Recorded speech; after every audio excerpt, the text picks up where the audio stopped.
Koskikeskukselle on tärkeää myös aivan pienimpien asiakkaiden viihtyvyys. Tästä syystä 3. kerroksen leikkialue on laitettu aivan uusiksi. Se sijaitsee lastenhoitotilojen vieressä. Mennään katsomaan!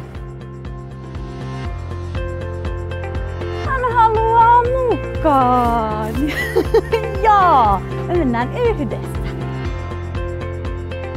Hei, Hani, eikä me nyt tällainen ihan alasti voida mennä. Haetaan se joku kiva mekka.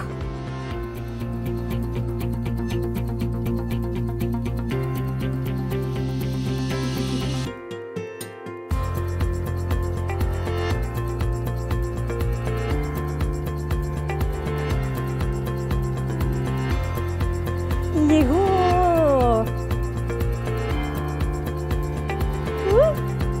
No, nyt mennään.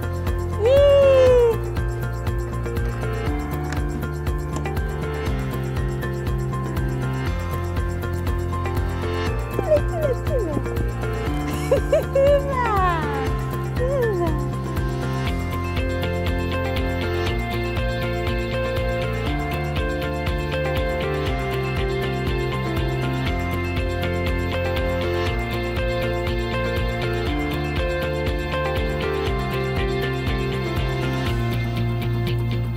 Olipa meillä mukavaa! Tervetuloa leikkimään!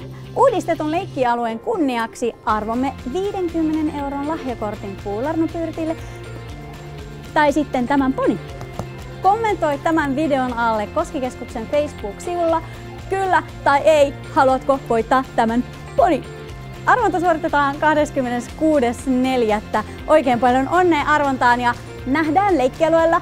Moi moi!